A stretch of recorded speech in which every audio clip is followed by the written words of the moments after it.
नमस्कार, मैं assistant professor Jaya Kawade GS college of commerce Wardha के ई लर्निंग प्लेटफॉर्म पे आप सभी का स्वागत करती हूँ। स्टूडेंट्स, हमारा आज का लेक्चर है B Com final year Hindi medium के लिए फाइनेंशियल अकाउंटिंग। जो हमने रिकंस्ट्रक्शन और रीऑर्गेनाइजेशन यूनिट नंबर 2 के तहत जो टाइप नंबर 3 शुरू किया था, उसका एक प्रॉब्लम हमारा हो चुका है। आज हम उसका सेकंड प्रॉब्लम देखेंगे। टाइप नंबर 3 था हमारा, type number 3, reduction of claim of debenture holders and creditors along with share capital. मतलब कि शेयर कैपिटल के साथ साथ, जैसे कि हम शेयर कैपिटल रिड्यूस करते हैं, उसी के साथ साथ हम डिबेंचर होल्डर्स और क्रेडिटर्स का जो क्लेम है वो भी रिड्यूस करेंगे इस टाइप में।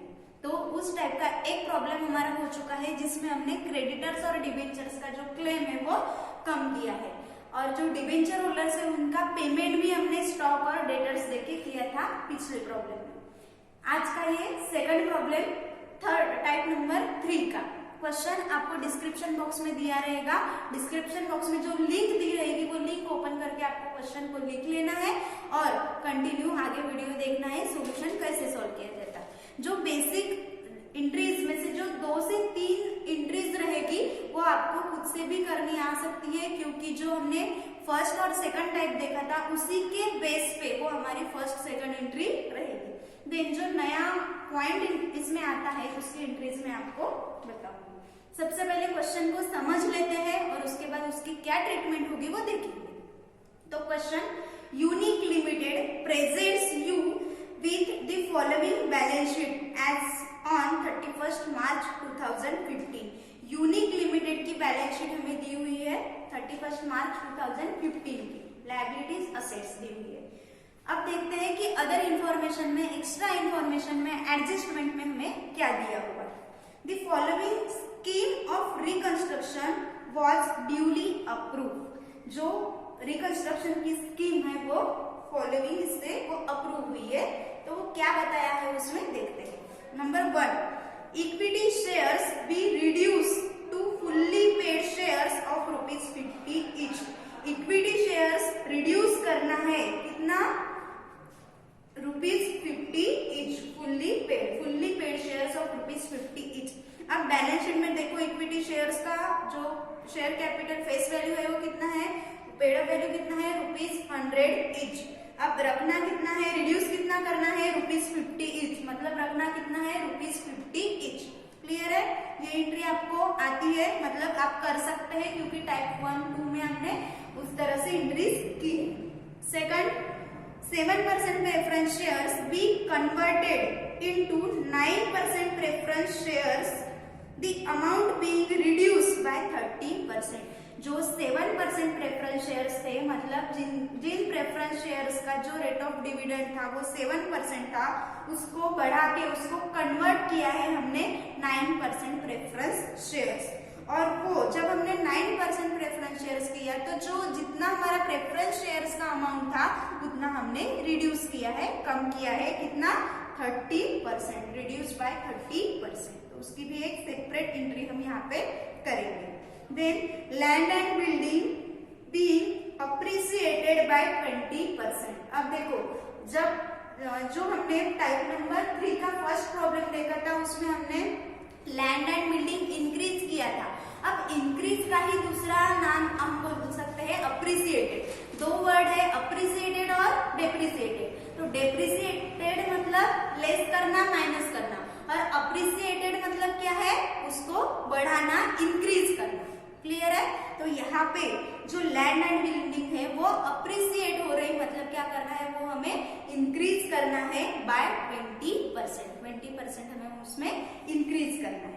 Then number 4, debentures be reduce by 20%। जो डिबेंचर्स है वो रिड्यूस करना है हमें 20% से। 6% डिबेंचर्स दिए हैं हमें बैलेंस शीट में, उसको हमें रिड्यूस करना है 20%। Then number 5, all intangible assets and fictitious assets amount including patents be written off। मतलब जो इंटेंजिबल एंड फिक्टिशियस असेट्स है और जो प्रॉफिट एंड लॉस पेटेंट्स है वो हमें fully return of profit prior to incorporation if necessary. मतलब जब हम इंटेंजिबल असेट्स का, फिक्टिशियस असेट्स का या पेटेंट्स को जब हम रिटर्न ऑफ करेंगे तो रिटर्न ऑफ करने के लिए हम क्या यूज करते हैं, रिकंस्ट्रक्शन का बैलेंस। रिकंस्ट्रक्शन अकाउंट पे जो बैलेंस रहता है उससे हम ये जो फिक्टिशियस असेट्स है, हमारी इंटेंजिबल असेट्स है और जो असेट्स रिड्यूस हुई है वो हम लेस करते हैं। लास्ट एंट्री जब हम रिकंस्ट्रक्शन अकाउंट को क्लोज करते हैं वो एंट्री, तो वहां पे अगर रिकंस्ट्रक्शन अकाउंट का बैलेंस कम गिरता है, रिकंस्ट्रक्शन अकाउंट का बैलेंस अगर कम रहता है तो वहां पे जो प्रॉफिट प्रियर टू इनकॉर्पोरेशन दिया हुआ है, इनकॉर्पोरेशन के पहले का जो कैपिटल प्रॉफिट है वो हमें यूज करना है असेट्स रिटर्न ऑफ करने के लिए। कब? अगर नेसेसरी होगा तो। अगर रिकंस्ट्रक्शन अकाउंट का बैलेंस अगर कम गिरता होगा असेट्स के रिटर्न ऑफ करने के लिए तो हम प्रॉफिट प्रियर टू इनकॉर्पोरेशन का बैलेंस यूज कर सकते हैं। Then number 6, equity share holders to subscribe equity shares of ₹50,000 the amount to be utilized for acquiring new plant and machinery। मतलब इक्विटी शेयर होल्डर्स को और शेयर सब्सक्राइब किए जाएंगे, shares बेचे जाएंगे कितने? ₹50,000 के। तो यहाँ पे इक्विटी शेयर्स इशू की एंट्री होगी। देन क्वेश्चन में पूछा गया है, assuming the whole scheme to have been put through, give the journal entries resulting from it and prepare to resultant balance sheet. Journal entries देनी है और रिजल्टेंट बैलेंस शीट हमें बनानी है। तो जैसे हम क्वेश्चन पढ़ने के बाद क्वेश्चन को हमने समझ लिया, अब क्वेश्चन के बाद हम क्या करते हैं, स्कीम ऑफ रिकंस्ट्रक्शन बनाते हैं। तो आपको उसकी स्कीम ऑफ रिकंस्ट्रक्शन आपको आइडिया, इतनी तो आइडिया आ गई है कि आप खुद से वो स्कीम ऑफ रिकंस्ट्रक्शन बना सकते हैं। मैं अब आज के इस लेक्चर में आपको डायरेक्टली जर्नल एंट्रीज बताऊंगी कि कौन से इसकी जर्नल एंट्रीज क्या होंगे। वैसे तो आपको जो 2 से 3 एंट्रीज है वो आपको खुद से बनानी आती है, लेकिन फिर भी मैं सीक्वेंस से, जैसे जैसे क्वेश्चन में इंफॉर्मेशन हमें दी हुई है उस सीक्वेंस से हमें जर्नल एंट्रीज पास करनी है। तो सबसे पहले हम देखेंगे journal entries in the books of unique limited. Company का नाम यूनिक लिमिटेड। जर्नल एंट्रीज में नंबर 1 जो क्वेश्चन में हमें इंफॉर्मेशन दी है, सबसे पहले equity shares be reduce to fully paid shares of ₹50 each. अब देखो यहाँ पे शेयर कैपिटल क्या हो रहा है, रिड्यूस हो रहा है, शेयर कैपिटल कम हो रहा है। शेयर कैपिटल जब रिड्यूस होता है या कम होता है तो जैसे मैंने आपको पिछले लेक्चर में कहा था कि उसकी ट्रीटमेंट, उसकी एंट्री हम 2 तरीके से कर सकते हैं। सबसे पहले एक एंट्री कि जो ओल्ड शेयर कैपिटल है वो क्लोज कर देंगे, न्यू शेयर कैपिटल हम ओपन करेंगे, न्यू शेयर कैपिटल अकाउंट हम क्रिएट करेंगे, ओपन करेंगे। क्लियर? एक हो गई इस तरह से। देन दूसरी एंट्री, या फिर वो एंट्री अगर हम नहीं करते और दूसरी साइड अगर उसकी देखते हैं तो क्या करेंगे, जितना शेयर कैपिटल अकाउंट में लिखा है, जितना रिड्यूस करना है वो हम अपोजिट साइड पे लिखेंगे, मतलब डेबिट कर देंगे। जो शेयर कैपिटल अकाउंट है वो डेबिट कर देंगे और जितना रिड्यूस हो रहा है, जितना हम कम कर रहे हैं शेयर कैपिटल को, उतना रिकंस्ट्रक्शन अकाउंट को ट्रांसफर कर देंगे।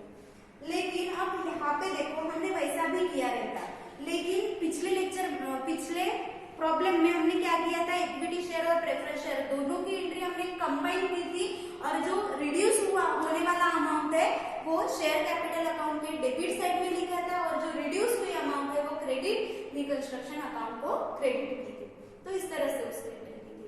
यहाँ पे भी हम ऐसा कर सकते थे, लेकिन यहाँ पे हमें वैसे भी 2 एंट्री सेपरेट बनानी है। तो यहाँ पे हम क्या करेंगे कि जो इक्विटी शेयर से रिड्यूस हो रहा है तो ओल्ड शेयर कैपिटल क्लोज कर देंगे, नया शेयर कैपिटल बना लेंगे, क्योंकि हमें प्रेफरेंस शेयर कैपिटल के लिए भी नया शेयर कैपिटल अकाउंट क्रिएट करना है। क्यों? क्योंकि जो पुराना प्रेफरेंस शेयर कैपिटल था उसका जो रेट ऑफ डिविडेंड था वो था 7%। अब जब नया शेयर कैपिटल, नए प्रेफरेंस शेयर इशू किए जाएंगे तो जो शेयर प्रेफरेंस शेयर्स पे जो डिविडेंड का रेट है वो डिविडेंड का रेट बढ़ा के 7% से 9% हो गया। तो वैसे भी हमें वो पुराना कैपिटल अकाउंट क्लोज करना है और नया कैपिटल अकाउंट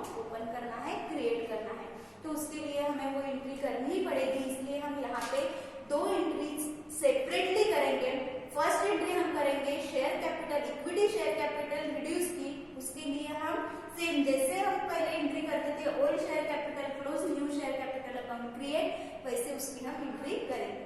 तो यहाँ पे जो इक्विटी शेयर कैपिटल है, इक्विटी शेयर कैपिटल की एंट्री हम अगर करते हैं तो यहाँ पे इक्विटी शेयर कैपिटल का हम क्या करेंगे कि जो इक्विटी शेयर कैपिटल अकाउंट है वो अब कंबाइन करते हैं इसको। कैसे कि जो इक्विटी शेयर कैपिटल पूरी तरह से सबसे पहले क्लोज कर देंगे। तो यहाँ पे equity share capital account debit, equity share capital account debit. कितना है equity share capital? Total 2 lakh rupees. मतलब यहाँ पे ये जो इक्विटी शेयर कैपिटल अकाउंट है क्लोज हो जाएगा। जो है तो क्रेडिट में है, आप डेबिट कर दिया तो क्लोज हो जाएगा। अब न्यू शेयर कैपिटल अकाउंट हम क्रिएट करेंगे to equity share capital account, to equity share capital account. कितना आएगा? ₹1 लाख। ठीक है, ₹1 लाख। और टू जो 1 लाख रुपीज कम हुए हैं वो रिडक्शन अकाउंट को, रिकंस्ट्रक्शन अकाउंट को ट्रांसफर हो जाएंगे या कैपिटल रिडक्शन अकाउंट को ट्रांसफर हो जाएंगे। तो हमने पिछले लेक्चर में रिकंस्ट्रक्शन अकाउंट किया था, तो यहाँ पे भी हम रिकंस्ट्रक्शन वर्ड ही यूज करेंगे। तो ये जो 1 लाख रुपीज है वो रिकंस्ट्रक्शन अकाउंट को ट्रांसफर हो जाएंगे टू रिकंस्ट्रक्शन अकाउंट ₹1 लाख। यहाँ पे नरेशन रहेगा being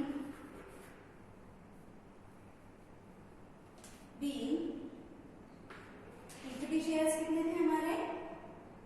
being equity shares of ₹100 each. इसको ऐसा लिखेंगे हम, equity shares of ₹100 each. Converted या रिड्यूस कर देंगे हम, reduce by ₹50 each fully paid, by 50 each fully paid. Amount ₹1 lakh. ये एक एंट्री हमारी हो गई इक्विटी शेयर्स रिडक्शन। क्लियर? अब सेकंड एंट्री क्या बनेगी? प्रेफरेंस शेयर्स रिडक्शन की। तो सेम वैसे ही जो पुराना प्रेफरेंस शेयर कैपिटल अकाउंट है वो क्लोज कर देंगे। तो पुराना प्रेफरेंस शेयर कैपिटल कौन से नाम से था? 7% preference shares, 7% preference share capital account debit to नया शेयर कैपिटल अकाउंट कितना रहेगा? 9% to 9% preference share capital account, to 9% preference share capital account. पुराना टोटल शेयर कैपिटल कितना था? वो 1,50,000। ठीक है, अब रिड्यूस कितना करना है? तो क्वेश्चन में हमें बताया था कि वो रिड्यूस करना है अमाउंट 30%। तो इसके 30% हम करते हैं तो जो 45,000 आएगी उसके 30%। और बचे हुए अमाउंट का नया 9% preference share capital account create होगा 1,05,000। 1,05,000 यहाँ पे टू रिकंस्ट्रक्शन अकाउंट। तो 45,000 रिड्यूस किया है वो रिकंस्ट्रक्शन अकाउंट को ट्रांसफर हो जाएगा रिकंस्ट्रक्शन अकाउंट विथ 45,000। यहाँ पे नरेशन रहेगा being 7% preference share capital, preference shares of ₹100 each are converted. इसका कन्वर्जन हुआ है, are converted into 9% preference shares of ₹70 each paid up, fully paid up, 70 each fully paid. ठीक है, 30% लेस दिया था तो यहाँ पे 30% लेस हो गए। और वो जो शेयर कैपिटल का ईच शेयर कैपिटल पर शेयर जो अमाउंट बचा है वो ₹70 ईच। तो सेकंड एंट्री हमारे यहाँ पे कंप्लीट होती है। देन जो क्वेश्चन में सीरियल नंबर में number 3, land and building being appreciated by 20%। तो लैंड एंड बिल्डिंग जो है वो अप्रिसिएट हुई है, मतलब वो इंक्रीज हुआ है लैंड एंड बिल्डिंग में।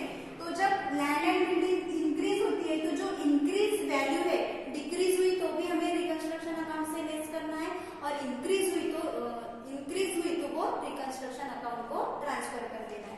तो यहाँ पे इसकी एंट्री होगी land and building account debit,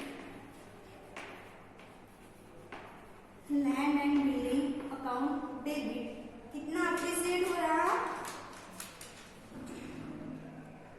20%। तो लैंड एंड बिल्डिंग कितना है 75,000, 20% अगर हम उसका लेते हैं तो 15,000।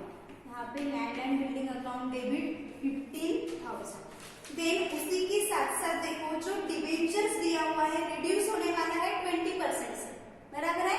तो जो डिबेंचर रिड्यूस हो जाएंगे तो वो भी हमें रिकंस्ट्रक्शन अकाउंट को ट्रांसफर करना पड़ेगा, क्योंकि अगर डिबेंचर्स का पेमेंट करते हैं तो वो फुल्ली डिस्चार्ज है तो वो पूरी तरह से डेबिट हो जाएगा।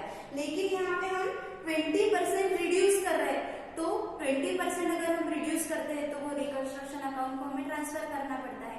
तो इसी के साथ साथ हम इसकी एंट्री भी डिबेंचर्स रिडक्शन की एंट्री भी कर लेंगे। तो लैंड एंड बिल्डिंग अप्रिशिएट हो रहा, इंक्रीज हो रहा तो डेबिट हुआ। जो अपोजिट होगा ना, अगर असेट्स इंक्रीज हो रहा तो डेबिट, लायबिलिटी डिक्रीज हो रही तो डेबिट, बराबर है। तो यहाँ पे debentures account debit, debentures account debit, debentures 20%, तो यहाँ पे 1,50,000 के 20% हमें लेना पड़ेगा। 10% अगर देखते हैं तो 15,000 और 20% रहेंगे उसके 30,000। तो डिबेंचर्स अकाउंट डेबिट 30,000 और ये जो दोनों है वो रिकंस्ट्रक्शन अकाउंट को ट्रांसफर हो जाएंगे। तो to reconstruction account, to reconstruction account total कितना ट्रांसफर हो जाएगा रिकंस्ट्रक्शन अकाउंट को 45,000। यहाँ पे नरेशन रहेगा be land and building, be land and building appreciated by 20% and debentures reduce by 20%। Debenture holders ने अपना क्लेम यहाँ पे रिड्यूस किया है 20%। तो यहाँ पे डिबेंचर होल्डर्स और लैंड एंड बिल्डिंग के अप्रिसिएशन की और डिबेंचर होल्डर्स के रिड्यूस की, डिबेंचर्स के रिड्यूस की एंट्री हमने यहाँ पे एंट्री नंबर 3 में कंबाइन कर। यहाँ पे हम सेपरेट एंट्री भी बना सकते थे। Land and building account debit to reconstruction account 15,000 एक एंट्री बनी रहती थी, दूसरी एंट्री नंबर 4 बनी रहती थी debentures account debit to reconstruction account 30,000। Clear. अब कंबाइन कर लिया हमने तो डेबिट हो गया टोटल 45,000 और रिकंस्ट्रक्शन क्रेडिट हो गया ₹45,000। तो यहाँ पे दोनों की एंट्री हमने कंबाइन कर ली। अब देखते हैं एंट्री नंबर 4। अब जितना भी बैलेंस रिकंस्ट्रक्शन अकाउंट में बचा है वो रिकंस्ट्रक्शन अकाउंट में से जो असेट्स है, fictitious assets, losses, intangible assets और जो असेट्स रिड्यूस हुई है, रिटर्न डाउन हुई है, वो सारी असेट्स हम रिकंस्ट्रक्शन अकाउंट से लेस कर देते हैं। तो यहाँ पे एंट्री क्या बनेगी उसकी रिकंस्ट्रक्शन अकाउंट डेबिट हो जाएगा। यहाँ पे रिकंस्ट्रक्शन अकाउंट डेबिट, ठीक है। अब रिकंस्ट्रक्शन हमें डेबिट कितना करना है तो यहाँ पे टोटल रिकंस्ट्रक्शन क्रेडिट कितना हुआ है वो देखते हैं। यहाँ पे क्रेडिट हुआ है 1 lakh rupees, then reconstruction account यहाँ पे क्रेडिट हुआ है 45,000, ठीक है। यहाँ पे रिकंस्ट्रक्शन अकाउंट क्रेडिट हुआ है 45,000। ऐसे कुल मिला के 45 प्लस 45 90,000, 90,000 प्लस 1 लाख, तो रिकंस्ट्रक्शन अकाउंट टोटल डेबिट कितना हो जाएगा 1,90,000। अब देखते हैं 2, यहाँ पे हम जगह छोड़ देंगे क्योंकि अगर असेट्स के रिटर्न डाउन के लिए या पूरी तरह से उसको इलिमिनेट करने के लिए अगर रिकंस्ट्रक्शन अकाउंट का बैलेंस अगर कम रहता है, कम गिरता है, तो यहाँ पे हमें प्रॉफिट प्रियर टू इनकॉर्पोरेशन का जो यूज है यहाँ पे हमें करना पड़ेगा, इसलिए हम डेबिट के लिए यहाँ पे थोड़ी सी जगह छोड़ देंगे। अब देखते हैं रिटर्न डाउन, रिटर्न ऑफ क्या होगा। तो 2 गुडविल पूरी तरह से रिटर्न ऑफ, रिटर्न डाउन हो जाएगी। 2 goodwill 30,000, then 2 patents 15,000 account, 2 patents account 15,000, then उसके बाद है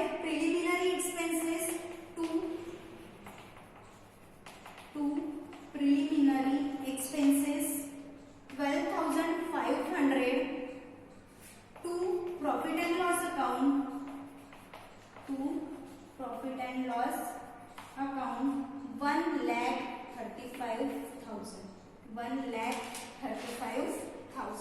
इस तरह से जो असेट्स थी वो 4 असेट्स यहाँ पे डेबिट हो गई, क्रेडिट हो गई, ठीक है। तो यहाँ पे जितना क्रेडिट हुआ है उतना ही डेबिट है क्या, वो देखेंगे। अगर उतना डेबिट नहीं है तो हम प्रॉफिट प्रियोर टू इनकॉर्पोरेशन का यूज यहाँ पे करेंगे। तो यहाँ पे अगर हम क्रेडिट का बैलेंस करते हैं और उससे डेबिट का बैलेंस मैच करते हैं तो यहाँ पे बैलेंस आता है 2,500, मतलब 2,500 हमें प्रॉफिट प्रियोर टू इनकॉर्पोरेशन से लेस करना है, profit prior to incorporation account से हमें लेने हैं। यहाँ पे डेबिट हो जाएगा profit prior to incorporation account, profit prior to incorporation account 2,500 कैसे आया है, ये बैलेंसिंग फिगर से। रिकंस्ट्रक्शन अकाउंट आप अगर बनाते हो तो वहां पे आपको बैलेंस निकल के आएगा वहां पे, तो उसको लिखना है हमें प्रॉफिट प्रियोर टू इनकॉर्पोरेशन। अगर क्रेडिट साइड में बैलेंस आता है, मतलब डेबिट साइड ज्यादा आती है, क्रेडिट साइड कम आती है, तो जितना बैलेंस आता है वो हम कैपिटल रिजर्व अकाउंट को ट्रांसफर करते हैं। यहाँ पे बैलेंस कम आया है तो प्रॉफिट प्रियोर टू इनकॉर्पोरेशन का यूज हमें यहाँ पे पेमेंट के लिए करना है, जो कि क्वेश्चन में हमें क्लियरली बताया है। तो यहाँ पे नरेशन हम लिखेंगे be intangible assets, intangible and fictitious assets written off, intangible and fictitious assets written off, clear। तो ये हो गई एंट्री नंबर 4। यहाँ पे इतनी ही बेसिक एंट्री आपको जनरली क्वेश्चन में करनी पड़ेगी। एक तो हो सकता है यहाँ पे डिबेंचर होल्डर्स का पेमेंट आ सकता है, या फिर जो क्रेडिटर्स अगर रहते हैं तो क्रेडिटर्स का पेमेंट या क्रेडिटर्स का सेटलमेंट आ सकता है, जो हमने पिछले लेक्चर में देखा था। इस तरह से हमें जर्नल एंट्रीज बताई जा सकती है। अब इसके अलावा क्वेश्चन में आपको एक और एक्स्ट्रा इंफॉर्मेशन दी है, वो इंफॉर्मेशन नंबर 6। जो इक्विटी शेयर होल्डर्स है वो इक्विटी शेयर होल्डर्स को और शेयर सब्सक्राइब किए जाने वाले हैं, मतलब जो कंपनी है यूनिक लिमिटेड, वो यूनिक लिमिटेड कंपनी अपने और शेयर्स इश्यू करने वाली है और वो शेयर्स सब्सक्राइब भी होने वाले हैं, हो चुके हैं, ऐसा हमें क्वेश्चन में बताया है। तो कितनी अमाउंट के वो शेयर्स थे, ₹50,000 के। तो यहाँ पे जब हम शेयर सब्सक्राइब करते हैं या शेयर इश्यू करते हैं तो आपको इश्यू ऑफ शेयर, ये जो टॉपिक है उसमें आपने देखा ही है कि जब हम शेयर इश्यू करते हैं तो शेयर इश्यू करने के बाद जिसको वो शेयर परचेज करने हैं वो हमारे शेयर होल्डर्स या वो व्यक्ति, जो शेयर एप्लीकेशन मनी है वो हमें सबसे पहले शेयर्स के साथ वो जो हम एक उनको फॉर्म देते हैं, वो शेयर फॉर्म के साथ वो हमें एप्लीकेशन मनी दे देते हैं। तो एप्लीकेशन मनी सबसे पहले हमारे पास रिसीव होती है शेयर्स के फॉर्म के साथ। तो यहाँ पे एक एंट्री नंबर 5 बनेगी, shares application and allotment money account debit, क्योंकि वो पैसे हमारे पास आ रहे हैं, पैसे हमें मिल रहे, तो डायरेक्टली वो बैंक में शेयर का जो हम फॉर्म देते हैं उसी के साथ साथ वो अमाउंट हमें मिलती है। तो यहाँ पे बैंक अकाउंट डेबिट हो जाएगा, बैंक अकाउंट डेबिट, कितना अमाउंट, ₹50,000। और वो अमाउंट, वो पैसे हमें किस लिए मिले हैं, शेयर्स के एप्लीकेशन के या शेयर्स के अलॉटमेंट के। तो वो हमें शेयर्स अलॉटमेंट या शेयर्स एप्लीकेशन मनी में सबसे पहले लिखना पड़ता है, और वो देन बाद में वो शेयर एप्लीकेशन और अलॉटमेंट अकाउंट क्लोज करके वो अमाउंट हमें शेयर कैपिटल अकाउंट को ट्रांसफर कर देना पड़ता है। तो यहाँ पे 2 shares application and allotment, shares application and allotment account ₹50,000। यहाँ पे हम नरेशन लिख सकते हैं, be shares application money receive, shares application money receive. अब सबसे पहले यहाँ पे शेयर्स एप्लीकेशन मनी रिसीव होती है। जैसे हमने जो एक प्रॉब्लम देखा था उसमें हमने फाइनल कॉल किया था। जब हम फाइनल कॉल करते हैं तो वहां पे क्या होता है, पहले कॉल किया जाता है, देन उसके बाद पैसे रिसीव होते हैं, बराबर है। लेकिन जब हम फर्स्टली शेयर इशू करते हैं या फर्स्टली शेयर सब्सक्राइब होते हैं तो सबसे पहले अपने पास पैसा आता है, मनी आता है शेयर्स एप्लीकेशन के साथ, शेयर एप्लीकेशन फॉर्म के साथ ही शेयर एप्लीकेशन मनी आ जाता है। देन उसके बाद जो शेयर एप्लीकेशन मनी आया है, शेयर अलॉटमेंट मनी आया है, एप्लीकेशन मनी, वो हमें शेयर कैपिटल अकाउंट को ट्रांसफर कर देना पड़ता है। तो यहाँ पे ये जो शेयर एप्लीकेशन के नाम से हमारे पास पैसा है वो हमें वो शेयर एप्लीकेशन अकाउंट अब क्लोज करके हमें शेयर कैपिटल में वो ट्रांसफर कर देना है। तो यहाँ पे उसकी एंट्री बनेगी share application and allotment account debit, share application and allotment account debit to share capital account को ट्रांसफर हो जाएगा to share capital account, to share capital account. Amount रहेगा ₹50,000, ₹50,000। नरेशन हम क्या लिखेंगे यहाँ पे be shares application money transfer to share capital account, be shares application money transfer to share capital account. जो अमाउंट हमें मिली थी वो शेयर कैपिटल अकाउंट को हमने ट्रांसफर कर दिए। इसी के साथ जो जर्नल एंट्रीज है वो जर्नल एंट्रीज कंप्लीट होती है। अब देखते हैं बैलेंस शीट। अब जो जर्नल एंट्रीज जिस तरह से हमने की है, जितना कैपिटल हमारा रिड्यूस हुआ है उसके आधार से हमें बैलेंस शीट बनानी है। Balance sheet after reconstruction, reconstruction के बाद की बैलेंस शीट। तो यहाँ पे लायबिलिटीज असेट्स, ठीक है। तो जब बैलेंस शीट हम बनाते हैं तो यहाँ पे सबसे पहले लायबिलिटी साइड में शेयर कैपिटल। अब शेयर कैपिटल में देखो, अगर हमें क्वेश्चन में ऑथराइज शेयर कैपिटल दिया हुआ है तो शेयर कैपिटल के हेडिंग के अंडर हम ऑथराइज शेयर कैपिटल देंगे और जो अमाउंट है ऑथराइज शेयर कैपिटल की 2 लाइन खींच के वो क्लोज कर देंगे, बंद कर देंगे। यहाँ पे हमें क्वेश्चन में ऑथराइज शेयर कैपिटल नहीं दिया हुआ है, हमारे पास issue and subscribe share capital है, तो हम शेयर कैपिटल के हेडिंग के अंदर issue and subscribe share capital, issue and subscribe share capital. अब देखते हैं इसके अंदर इक्विटी शेयर्स कितने हैं हमारे पास और प्रेफरेंस शेयर्स कितने हैं। तो यहाँ पे हम इक्विटी शेयर्स लेंगे पहले, इक्विटी शेयर कैपिटल,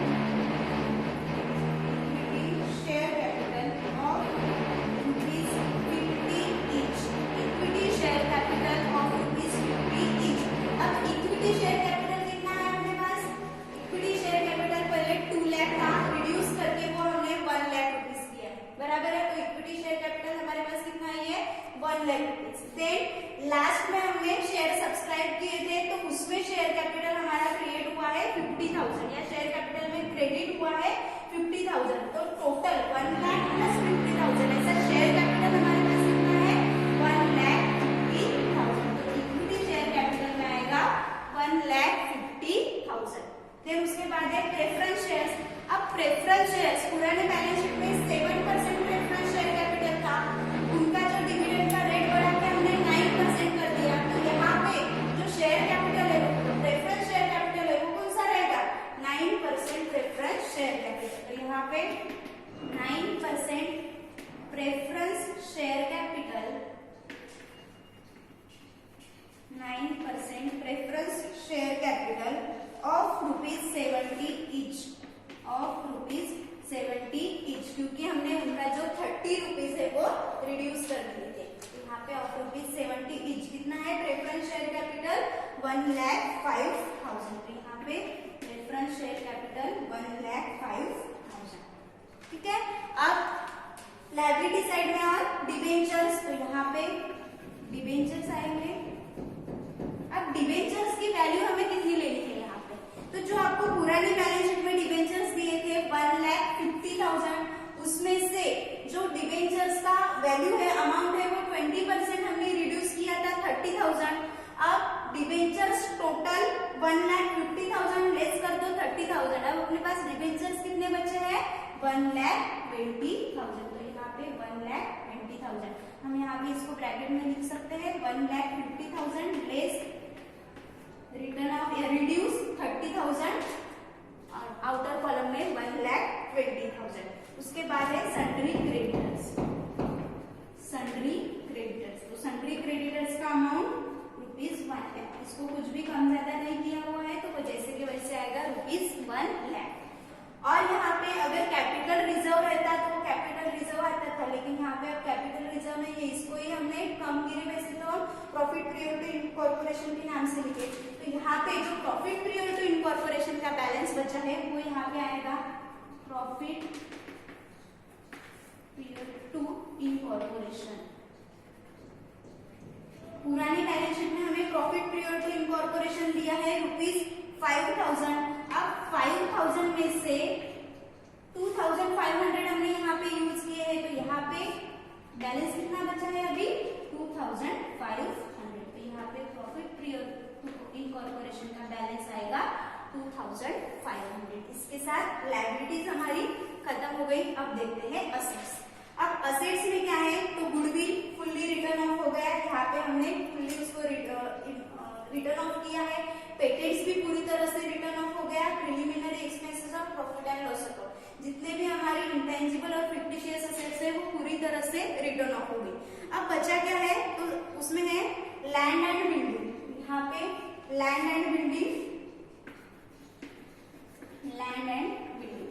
अब लैंड एंड बिल्डिंग में कुछ रिड्यूस, कुछ डेप्रिसिएट या कुछ अप्रिसिएट हुआ है क्या? तो हाँ, हमने जो एंट्री नंबर 3 की है, लैंड एंड बिल्डिंग में अप्रिसिएशन हुआ है 15,000 का। तो यहाँ पे लैंड एंड बिल्डिंग की जितनी अमाउंट होगी कितनी है? 75,000। उसमें ऐड करेंगे एप्रिसिएशन या एप्रिसिएट, कितना? 20%। कितना था वो? 20%, 15,000। कुल मिला के लैंड एंड बिल्डिंग का जो वैल्यू है हमारे पास रहेगा ₹90,000। देन उसके बाद प्लांट एंड मशीनरी। अब प्लांट एंड मशीनरी में कुछ भी reduce, return of, return down नहीं हुआ है, तो प्लांट एंड मशीनरी की टोटल अमाउंट 1,50,000 आउटर कॉलम में लिखेंगे। उसके बाद है स्टॉक 1,10,000। यहाँ पे स्टॉक 1,10,000। स्टॉक के बाद है सन्ड्री डेटर्स 75,000। यहाँ पे सन्ड्री डेटर्स 75,000। देन उसके बाद है cash, preliminary expenses and profit and loss account तो रिटर्न। अब जो कैश हमारे पास है उसका कैलकुलेशन हमें पहले करना पड़ेगा, क्योंकि यहाँ पे जो shares application and allotment money हमारे पास आई है, तो वो हमने बैंक में 50,000 आए हैं, तो वो हमें यहाँ पे इंक्लूड करना पड़ेगा। तो यहाँ पे कैश बैलेंस कितना था हमारे पास? 2,500। बैलेंस कितना था? 2,500 प्लस इसमें ऐड हो जाएंगे शेयर्स एप्लीकेशन मनी के, शेयर्स एप्लीकेशन मनी के कितने हैं हमारे पास? 50,000। तो यहाँ पे से कुल मिला के 52,500। इसके साथ जो सारी असेट्स थी, एक बार और जो क्वेश्चन में हमें बैलेंस शीट दी है वो देख लेंगे कि हमारा कुछ लिखना बचा है क्या। तो असेट साइड में सारी असेट्स हमने ली है, जो असेट्स रिटर्न ऑफ हुई है उसको छोड़ के। तो बैलेंस शीट की टोटल हम करेंगे।